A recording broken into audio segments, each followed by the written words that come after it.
రంగారెడ్డి జిల్లా శేరిలింగంపల్లి డివిజన్లో గల హుడా ట్రేడ్ సెంటర్లోని సీనియర్ సిటిజన్స్ భవన్లో సీనియర్ సిటిజన్స్ అసోసియేషన్ వారు ఏర్పాటు చేసిన ప్రత్యేక సమావేశానికి ముఖ్య అతిథిగా హాజరైన శేరిలింగంపల్లి కార్పొరేటర్ రాగం నాగేందర్ యాదవ్.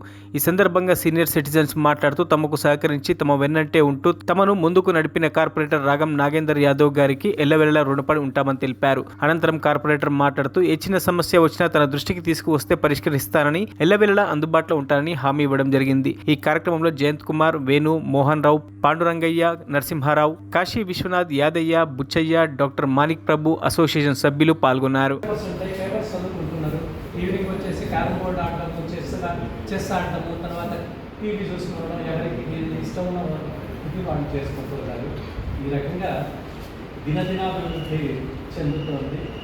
ఈ ప్రవర్తమానం ఈ భవనానికి మీరు రావడం మాకు చాలా సంతోషంగా ఉంది.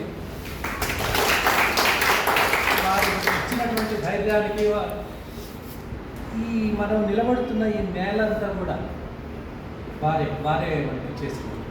పైన ఉన్న కప్పు ఫ్లోరింగ్ అంతా వారిదే, పైన ఉన్న కప్పు వారిదే.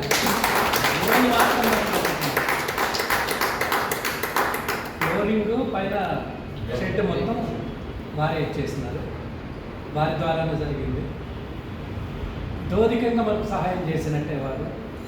కాబట్టి వారు ఇచ్చిన దానికి ఏ రకంగా సన్మానం చేసినా తక్కువే. కానీ ఉడతా భక్తిగా ఏదో చిన్న సన్మానం చేయాలి అని అనుకుంటున్నాం. సన్మానానికంటే ముందు వేణుమోహన్ గారు ఒక 2 మాటలు మాట్లాడాలని. ఆయనకున్న 3 భుజాలు, అలాగే ఇప్పుడు 4వ భుజం కూడా అయింది. మేము 100 భుజాలు. మన ముఖ్య అతిథి ఒక రకంగా చిన్నప్పటి నుంచి బాగా అన్ని రకాలుగా మేము ఆడుకున్నాం. కొంచెం వయసులో పేరున్నప్పుడు కూడా, స్టూడెంట్గా ఉన్నప్పటి నుంచి మా బ్రదర్ కృష్ణ, వీలు, ఎల్ఎల్బి కృష్ణ, వాళ్ళందరూ కూడా ఏదో ఒక టీమ్ మేకర్ చేసి చిన్నప్పటి నుంచి మా యాక్టివిటీస్లో కూడా అన్నింటిలో కూడా పాల్గొంటారు. ఒక రకంగా నేను గర్వపడుతున్నాను. ఎందుకంటే ఇప్పుడు సార్ చెప్పినట్టు ధైర్యం ఇస్తున్నాను, కానీ ఆయన ఏమన్నా ఆయన వృత్తే ప్రభుత్వే. ఎవరైనా దేంట్లో అయినా ఇబ్బందులు ఉన్నాడంటే తప్పకుండా నేను ఉన్నానని కోరుతున్నాను.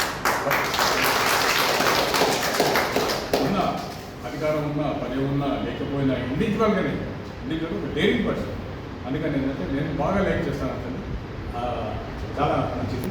నేను మన వాళ్ళని అన్నాను, మనం తీసుకురండి సార్, మనం 4 నెలలైతే ఓపెనింగ్ చేసి ఒకసారి పిలుద్దాం, మనం ఏదైనా మీటింగ్ పెట్టుకుని అటెండ్ చేసుకుందామంటే సరైన సమయం చూసి పిలుస్తామన్నాను. ఈరోజు నిజంగా సుదీనం. మనతో ఆయన 5 నిమిషాలు గడిచినా కానీ మనకు ఆనందకరం. సార్ చెప్పాడు కదా, వారు ఏ రకంగా మనకి అండగా ఉంది, అనేక కార్యక్రమాలు నడుపుతున్నారు. ఫ్యూచర్లో కూడా మనం కూడా పరస్పరం అన్నమాట, ఆయన మనకి, మనం తనకి అట్లా అండగా ఉంది. ఏది వచ్చినా కానీ మనకు ఒక హామీ ఇస్తున్నాం.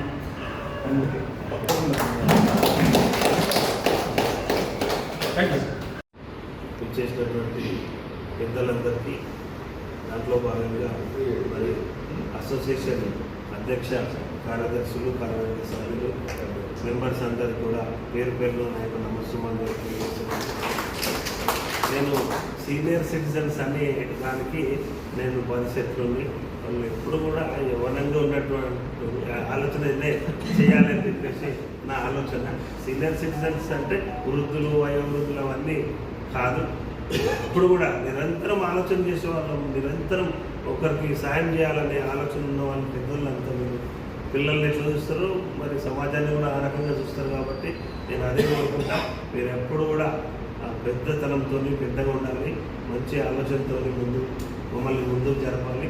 ఏదన్నా మేము పొరపాటున ఏదైనా చేసినా మీరు సర్దిద్దే వాళ్ళు. కాబట్టి మిమ్మల్ని అదే రకంగా నేను ఎప్పుడు నమస్కరిస్తూ చేతులెత్తి పైకి గర్వంగా మీరు చేసుకుంటే మేము కూడా పిల్లలు గర్వంగా ఉంటామని చెప్పి సందర్భంగా తెలియజేస్తున్నాం. ముఖ్యంగా మనం ఎంతో చేస్తాం, ఎంతోమందికి ఏదో రకంగా చేస్తాం, అది ముఖ్యం కాదు. శాశ్వతంగా మనం ఇలాంటి ఏం చేసినా ఎప్పటికీ జ్ఞాపకంగా ఉండేవి మనం చేయాలనేది నా యొక్క కాంక్ష. మరి మీరు అందరూ ఉన్నారు. ఇక్కడ రామాలయం వెలిసింది, ఇంకా అది ఎట్లా వెలిసింది, ఏమి వెలిసింది. మరిన్ని అప్డేట్స్ కోసం మా ఛానల్ని సబ్స్క్రైబ్ చేయండి.